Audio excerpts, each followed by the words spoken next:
Welcome everyone to the 12 Traditions of British Christmas. Or as we like to call it, why we wear paper crowns and eat pudding on fire. That's right. Stick around and by the end of this video, you'll know why British Christmas is so uniquely bonkers. And you'll finally understand why we all eat sprouts like it's a dare. Let's kick things off with a bang, literally. First up, Christmas crackers. These festive little tubes were invented in 1847 by Tom Smith, a London confectioner. He was inspired by French bonbons wrapped in paper, but decided to add the snap sound after hearing a log crackle in his fireplace. Inside, you'll find a toy and a terrible joke. What does Santa suffer from if he gets stuck in a chimney? Claustrophobia. And of course the paper crown. It's said to mimic the crowns worn by royalty during ancient Saturnalia celebrations in Rome. So technically you're royalty while wearing it. Very technically. Next, we have the glorious chaos that is pantomime, or panto to its friends. This tradition dates back to the 18th century and draws inspiration from Italian commedia dell'arte.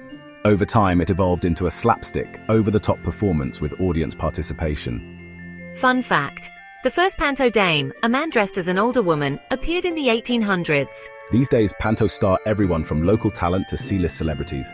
It's Christmas magic with a side of dad jokes, saucy innuendo, and chaotic energy. Then there's Boxing Day. No, it's not about fighting. Unless you're fighting over a discounted flat-screen TV in the sales. Boxing Day dates back to the 19th century, when wealthy families would give servants a day off and a Christmas box filled with gifts or leftover food. These days, it's a public holiday spent with family, watching football, horse races, or just eating your weight in turkey sandwiches. Because nothing says holiday spirit like competitive laziness. Since 1932, the monarch has delivered a Christmas message to the nation. It all started with King George V and was originally broadcast on the radio. Fun fact, Queen Elizabeth II made it a TV tradition in 1957. And now, it's a staple of Christmas Day. It's a mix of reflection, gratitude, and hope for the future. And let's be honest, the perfect excuse to grab a refill on your mulled wine. Our mince pies, tiny pastry parcels filled with not mince. In the Middle Ages, they did include minced meat plus fruits and spices brought back from the Crusades. Over time, the meat disappeared, but the name stuck. By the Victorian era, mince pies became exclusively sweet and a Christmas must-have. And don't forget, leave one out for Father Christmas, along with a glass of sherry and a carrot for Rudolph. They need fuel for their journey.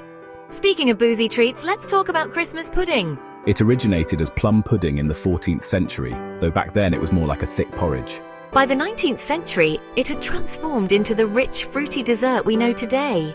Traditionally, families made it on Stir-Up Sunday, the last Sunday before Advent. And hiding a coin in the pudding is a centuries-old tradition for good luck, unless you bite into it and need a trip to the dentist. Carol singing dates back to the 13th century, but it really took off in the Victorian era. Groups of singers, known as waits, would go door to door, serenading people in exchange for food or drink. Wassail, a spiced cider or ale, was a popular reward. So really, caroling was just an elaborate way of saying, "Can we have a drink, please?" It's the original Christmas pub crawl. Now let's talk telly. Watching Christmas TV specials is a distinctly British obsession. The tradition dates back to the early days of television in the 1950s, with special episodes of shows airing on Christmas Day. Whether it's Doctor Who saving the world, EastEnders breaking hearts, or a comedy special leaving us in stitches, it's the highlight of the day for many families. Well, at least for the family members still awake after all that turkey. Stir-Up Sunday has roots in the Anglican Church. The name comes from the opening words of a prayer, "Stir up, we beseech thee." Over time, it became the day to stir your Christmas pudding mix, with everyone in the family taking turns and making a wish. Stirring clockwise is supposed to bring good luck, while stirring counterclockwise, well, let's just say it's bad juju.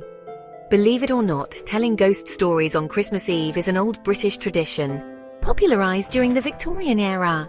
Charles Dickens's A Christmas Carol is the most famous example, combining festive cheer with a healthy dose of spookiness. So, if you hear strange noises on Christmas Eve, don't panic, it's just the ghost of Christmas past. Did you know turkey only became popular in Britain in the 20th century? Before that, people ate goose, boar, or even peacock. But now, turkey reigns supreme, surrounded by stuffing, roast potatoes, and the ultimate British sidekick pigs in blankets. And then there are Brussels sprouts. Introduced to Britain in the 16th century, they're as divisive as Marmite. Love them or hate them, you'll find them on every British Christmas plate. Mulled wine has been a festive favourite since the medieval period. When spiced, heated wine was seen as medicinal. And let's not forget hot toddies, mulled cider and sherry. Though maybe skip the sherry if you're trying to stay awake for the king's speech. Nothing beats a warm drink to fend off the cold. And toast to the holiday season. And there you have it.